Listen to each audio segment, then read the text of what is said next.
Hello everybody and welcome back to Vegas Sports Talk, and this evening I am reviewing today's UNLV Run Rebel game where they faced the New Mexico Lobos and they came out victorious. They won by 21 points, 99-78, but it wasn't always that close in this game. But first I'd like to say that I won this jersey from the Rebels today. They were giving away these free jerseys, 250 of them, to people who text this number and text UNLV to it. And I was congratulated at halftime that I won, and I got it after the game at the Strip View Pavilion. So very excited about that. So let's get into the game. So early. First possession of the game. Three-point goal, Johnny Antonio, 1,090 games. So he donated $20 today because he made 4 threes, 12 points. 14 points actually, he had 2 free throws. He had a good game. Then there was a 3 by UNM. No scoring for the next 3 minutes. Kind of sloppy play there for a little bit, but then the scoring picked up. There was a 9-0 run by the Lobos to lead 12-3, 14-26 left in the first half, and this is where I thought the Rebels were going to lose the game. I thought they were looking ahead to Reno, and that they were too confident about this game, and they were going to blow it, but I was wrong. Teams started to make and exchange baskets, 21-16 Lobo lead, so the Rebels are cutting into the lead. Rebels on a 6-0 run to lead 22-21, 9:42 remaining, and the crowd was getting loud at this point. There was a bigger crowd there tonight, about 6,000 to 7,000. A lot of black because there's a blackout. Thank you guys so much for showing up. So the Rebels are winning. The crowd's into it. But both the Rebels and the Lobos are shooting well, 32-29 Lobo lead. Then the Lobos extend their lead to 6, 40-34, but 2:04 remaining. But then the Rebels fight back. They go on a 9-0 run to finish the half, 43-40 UNLV lead. The crowd's into it. Half times here. Rebels have all the momentum in the world. So they're leading 43-40 at halftime. To start the second, teams are trading baskets, 47-45 Rebel lead. The Lobos were hanging around with the Rebels, 51-49 Rebel lead. But then the Rebels go on an 11-6 run to go up by 7 with 11:01 left in the game. And this is where the game got out of hand. Good offense by both teams, 72-62 Rebel lead, 6:58 remaining in the game. Then the Rebels went up by 17 with 3:03 remaining. The Rebels are controlling the play at that point. The Lobos get a few baskets here and there, but it wouldn't really matter. The MAC was into it. They were cheering for every defensive stop and every basket. They were standing up. They were loud the entire game. With 2:36 remaining, there was a nasty dunk by Hardy. I mean, nasty. And the crowd stood up, and the Lobos quit. Before that, when they were down 17, they would not even run back on defense. They would walk back. They wouldn't hustle. They would cherry pick it on that dunk. He got right through him. But that was not even the worst part. There was a Bryce Hamilton dunk and one with a few minutes remaining. They let him walk right in. They could have collapsed the key. They didn't do that. They just let him walk right in, and they fouled him. So it makes it. There was another Hardy dunk, and it was the same thing. He drove straight through them. Straight through them again. They weren't even running back. They weren't even trying. They were walking back to the huddle when Paul Weir called a timeout, and Paul Weir's lost control of this UNM team. He should get fired tonight. He's not going to finish the season, and if he does, he will not be back for a 4th one. So, Paul Weir lost control of his team today, and I just don't like Paul Weir. He's a little weasel. But, like Paul Weir, he doesn't discipline his team either. They're walking back, he keeps them all in there. If I'm the coach of that New Mexico team, I'm taking all my starters out, I'm putting all my bench players to send a message. You're not going to win the game anyways. Why have them in there? It shows them that they can do that and get away with it. Rebels finished the game really strong. They're 6-1 in conference play. Alone for second, 2 games up on the nearest competitor. They play San Diego State on Sunday, but before that, they have to go to Reno.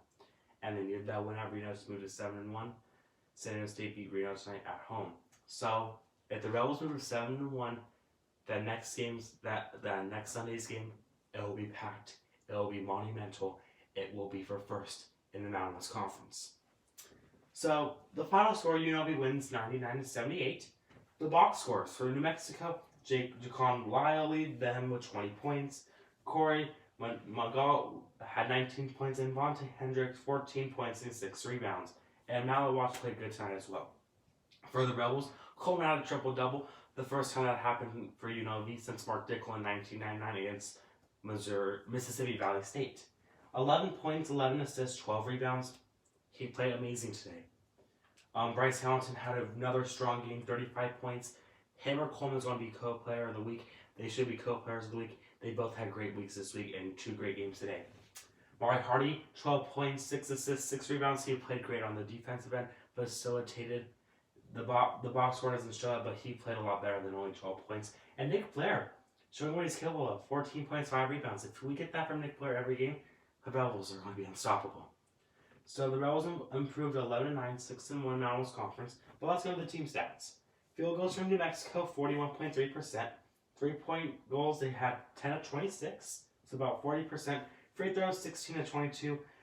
Rebounds, 31. Turnovers, 15. And fouls, 16. And I have something to say about the officiating after I'm done with the team stats for UNLV. Field goals for the Rebels, 50.7%. Shot really well tonight again. Threes, 8 of 26. So it could get a little better. Free throws, 15 of 18. They're shooting free throws really well. And if they can keep this above 80% mark from the free throw line, it's going to be hard to beat them. Rebounds, 47. So they beat UNM on the glass by 16. Turnovers only 10. And 8 of those were in the first half. So another clean second half. Fouls, 21. And in the first half, the fouls were 9-4 in favor of the Lobos. Okay? In favor of UNLV. So UNLV had more fouls than the Lobos did. And in the second half, it was 10-3 in the fouls category halfway through. They balanced those fouls out, but it didn't matter. These officials were terrible. They made bad blocking calls on the Rebels. And then when the Rebels were on offense, it'd be a charge when it was a block. And when the Rebels were on defense, it was a block when it was a charge. Terrible officiating. They missed key calls.